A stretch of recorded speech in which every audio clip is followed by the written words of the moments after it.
श्रवण कुमार का राजा दशरथ को दिया गया वो श्राप जिसकी वजह से श्री राम को जाना पड़ा था वनवास। पौराणिक कथाओं के अनुसार प्राचीन समय में वरदान और श्राप विशेष महत्व रखते थे। वरदान हो या श्राप, दोनों ही सच साबित होते थे।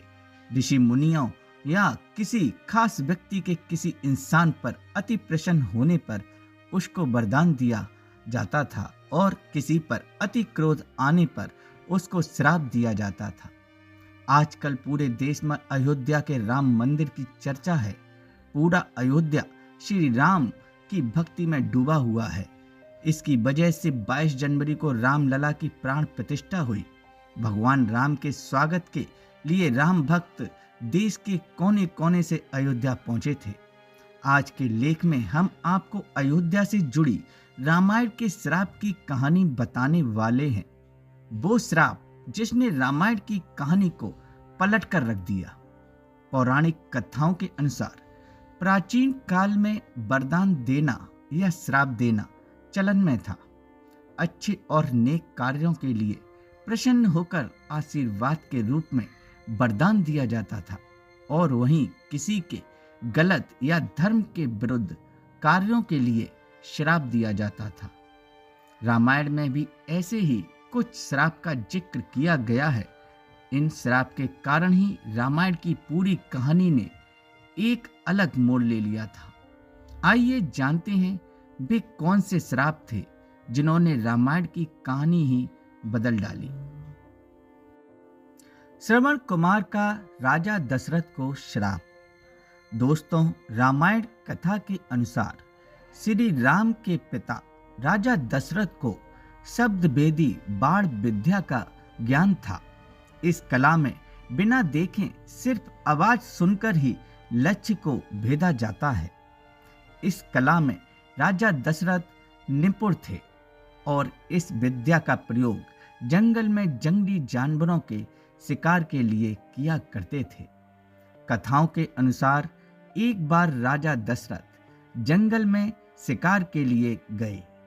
तभी उन्होंने नदी में किसी जानवर के पानी पीने की आवाज सुनी। तब राजा दशरथ ने आवाज की दिशा में ही बाण चला दिया। बाण चलते ही किसी मनुष्य के दर्द से चीखने की आवाज आई। तब राजा दशरथ तेजी से उस दिशा में गए जहां से घायल व्यक्ति के चीखने की आवाज आई थी। पास आकर उन्होंने एक घायल युवक को बाण लगने के कारण खून से लथपथ देखा। वह युवक कोई और नहीं बल्कि श्रवण कुमार थे, जो अपने अंधे बुजुर्ग माता पिता को कावड़ में बैठाकर यात्रा करा रहे थे। युवक को घायल देख राजा दशरथ को अपनी गलती का एहसास हुआ और उन्होंने श्रवण कुमार से माफी मांगी। श्रवण कुमार ने राजा दशरथ को अपने अंधे माता पिता के बारे में बताया और राजा दशरथ को इनके पास जाने के लिए बोला। इसके बाद श्रवण कुमार ने प्राण त्याग दिए। जब राजा दशरथ ने श्रवण कुमार के माता पिता को अपने बाण से हुई श्रवण कुमार की मृत्यु के बारे में बताया तो उन्होंने विलाप करते हुए राजा दशरथ को श्राप दिया था कि जिस तरह हम पुत्र वियोग में तड़प कर प्राण दे रहे हैं, उसी तरह तुम भी पुत्र वियोग में तड़प कर प्राण दोगे। माना जाता है इसी श्राप के कारण ही राजा दशरथ ने भगवान राम के वियोग में तड़प कर प्राण त्याग दिए थे। भगवान राम को मिला था श्राप। धार्मिक कथाओं के अनुसार भगवान राम ने धर्म के लिए सुग्रीव के भाई वानर राज बाली का वध किया था। इसलिए बाली की पत्नी तारा ने विलाप करते हुए भगवान राम को श्राप दिया था कि अपनी पत्नी को पाने के बाद भी आप पत्नी वियोग में जियोगे और अगले जन्म में मेरे पति द्वारा ही आपका वध होगा। माना जाता है श्री राम के बाद श्री कृष्ण के रूप में भगवान विष्णु ने दोबारा जन्म लिया था। कथाओं के अनुसार भगवान श्री कृष्ण की मृत्यु जिस शिकारी के बाण लगने से हुई थी, वह शिकारी बाली का ही दूसरा जन्म था। हनुमान भगवान को मिला श्राप। माना जाता है हनुमान जी बालक अवस्था में बेहद चंचल स्वभाव के थे। उनके पास उड़ने की शक्ति थी।